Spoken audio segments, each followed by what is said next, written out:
My name is Carl Anthony, and I work in the automotive industry in Detroit. Sometimes that work encompasses future vehicle technology, and that's what we talk about here, for the most part anyway. This is AutoVision News Radio.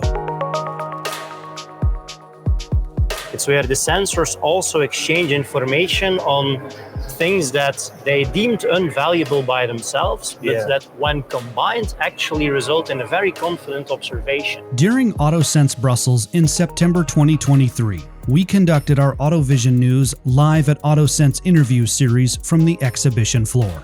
As part of the interview series, we had the opportunity to talk with some of the world's leading minds in ADAS and autonomous vehicle technology development from inside the warm and nostalgic embrace of the Autoworld Museum. One of our guests during the event was Jan Aelterman, assistant professor at Ghent University and imec. Since earning his Ph.D. in engineering from Ghent University, Jan has built a lengthy academic record in different application fields like MRI, CT, microscopy, consumer video, and automotive perception. Jan is the co-author of the 2022 AutoSens Academy module on sensor fusion, which we discuss the relevance of when it comes to corner cases. I'm pleased to be able to replay that interview for you now. Jan Aelterman, assistant professor at Ghent University and imec, our guest during AutoSens Brussels 2023. From ADAS to electrification, this is AutoVision News Radio with Carl Anthony in Detroit, Michigan. So I'm an assistant professor at Ghent University, as you've explained, where I teach and do research on computer vision. And initially there was just computer vision, just how do you deal with the camera and the output from that camera. Yes. But more and more we started to realize that a lot of interesting research questions come from collaboration with industry and research questions that arise from the applications. Sure. And in solving those research questions and working with industry, we realized that the answer is not always in just computer vision, not always in just a single camera sensor.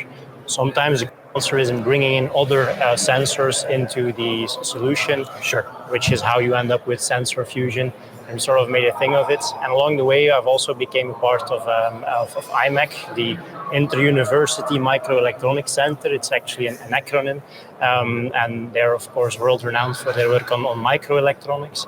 Sure. And they're also now looking for opportunities to combine microelectronics with sensor design and sensor processing and sensor fusion to come up with end-to-end solutions. Yes. That's how I ended up there as well. Yes. So as we saw in your bio, your research interest is in application-specific challenges for computer vision and sensor fusion. Jan, why have you chosen this area of research, and what do you find most interesting about it? Well, I like to solve real-world problems. Yeah. I've worked in many different application fields, and what I noticed is that a lot of the time, some applications have problems that also show up maybe in a different form in other applications. To give you an example, the talks to today, just at AutoSens, just this morning, they were about image quality. Sure. About image quality for automotive. Now, image quality, as you might imagine, is also a big thing in consumer video. And so if you've worked in that field, you will find that solutions in that field about denoising specifically for that application carry over into autonomous driving as well. At this point in the interview, Jan and I discussed sensor fusion. In particular, the advantages of sensor fusion when it comes to complex and challenging corner cases. Jan provided an interesting and insightful analogy. So that's actually where I think my research comes in. You have to imagine that you're driving the car or a car yourself, and you're the only driver. That means that the only sensors in the car are your eyes. And you either see an object or you don't. How do you improve the perception in your car? Well, maybe you have a co-driver at one point. That's another set of eyes. Sure. That's another set of eyes seeing things. And then in the most naive sense, sensor fusion would be that you call out the things you see and that your co-driver calls out the things that he or she sees. Sure.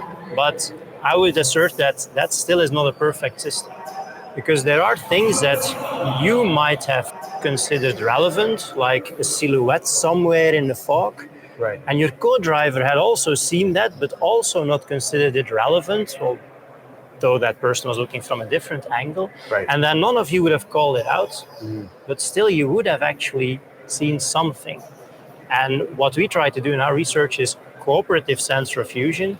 It's where the sensors also exchange information on things that they deemed invaluable by themselves, but that when combined actually result in a very confident observation. And we think that's especially useful in corner cases like fog, like nighttime, like when there's a lack of light. Where a lot of different sensors collaborate to see something that they would not have seen by themselves, to make a system that is more than the sum of its parts. That's an amazing example. I really like that analogy. That's fascinating. Yeah, the driver, the co-driver, but then combining the information, having them communicate with each other. We're speaking with Jan Aelterman, assistant professor at Ghent University and imec. What trends do you see on the horizon, Jan, in the ADAS and autonomous driving space?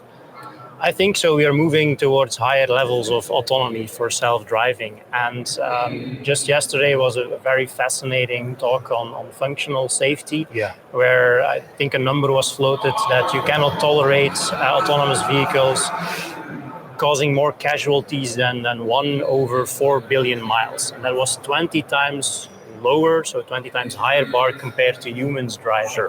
And if you want to achieve that level, well, then you should prove that your system functions correctly, not in normal circumstances like you would see when you're driving now outside, but especially when it's raining and it's night and the headlights of the cars have just broken down. And it's a very exceptional case. You will not have a lot of data for that, so that's an AI challenge as well. But you also need your system to function correctly under those very rare circumstances to avoid hitting somebody under those very specific circumstances.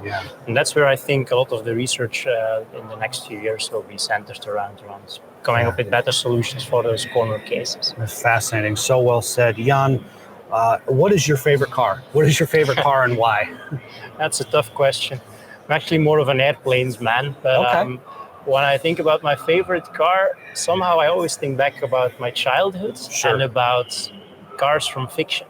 About how, the cars in James Bond, they always have the right solution for the right situation. It's almost as if they knew what was going to happen better than the driver actually knew it. It's not even an autonomous car, but it knows the roads better, the environment better than even the driver. And I think that's where we want to head towards, and we will make strides towards that in that direction in the next few years. And that's what we need, a car that knows safety at least better than the human driver. Well said on, and it's certainly for any of our James Bond fans who may be watching 007. Let's talk about the airplanes though. You said you have an affinity for airplanes. What do you like about airplanes? What's your favorite one? I'm maybe a bit biased because I'm European, but I really like the Concorde because it's the supersonic jetliner that used to travel between Europe and the US. Because it was just such a fascinating combination of cutting edge technology. First computer controlled inlet ramps, at the time the best performing thermodynamic engine. In general, not just airplane engine, but in general, supersonic, and the glimmer, the glitter, as well as the technology, and it's a beautiful streamline as well. So. To learn more about Jan Aelterman and his publications, see the links in the show notes. AutoVision News Radio is available on Spotify, Apple Podcasts, Podbean, and more. In Brussels, Belgium, at the Autoworld Museum alongside Jan Aelterman, I'm Carl Anthony, AutoVision News Radio.